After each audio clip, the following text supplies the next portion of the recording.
First day. Gogol, a Bengali boy in America, is about to start school. His parents, Ashok and Ashima, tell him that he will be Nikhil at school.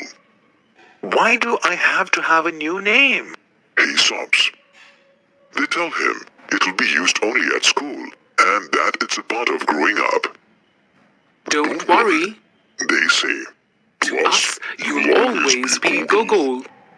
At school, the secretary, Mrs. McNabb, asks Ashok to fill out a form. She leads them to the principal's office.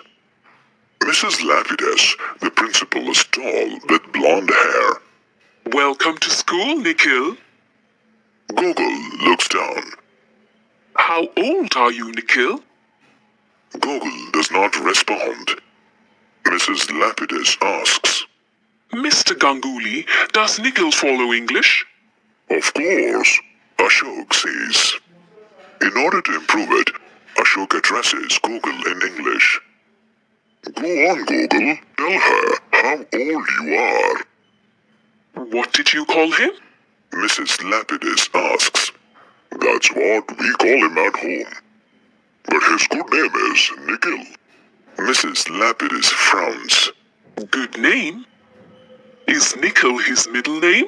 Mrs. Lapidus asks. No, it's not, Ashok says, beginning to lose patience.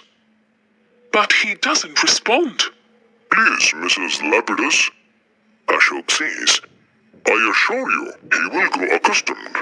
Be good, Nikhil, Ashok says. Thanks, Mrs. Lapidus, and leaves. Then Mrs. Lapidus asks, Do you want to be called by another name, Gogol? He shakes his head. Then it's settled. Can you write your name on this piece of paper? Gogol writes his name. Mrs. Lapidus asks Mrs. McNabb to type up a new registration form. Inside the classroom, Andrew is Andy, Alexandra, Sandy. It is nothing like the schooling Gogol's parents have known. Polished black shoes and good names. He sent home with a letter to his parents explaining that due to their son's preference, he will be known as Gogol at school.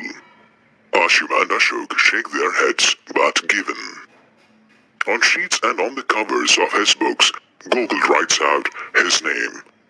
In arts class, he carves his name with paper clips into the bottoms of clay cups. He brings his creations home to Ashima, signed as Gogol G.